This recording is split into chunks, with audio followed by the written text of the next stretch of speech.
مرحبا بكم في قناة المعلم للإخبارية.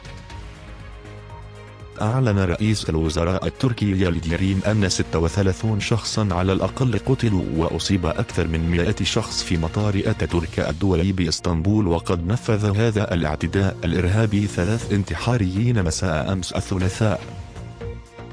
وقد أطلقت الشرطة النار على الإرهابيين عند الاستقبال بمطار أتاتورك، لكنهما فجر نفسيهما.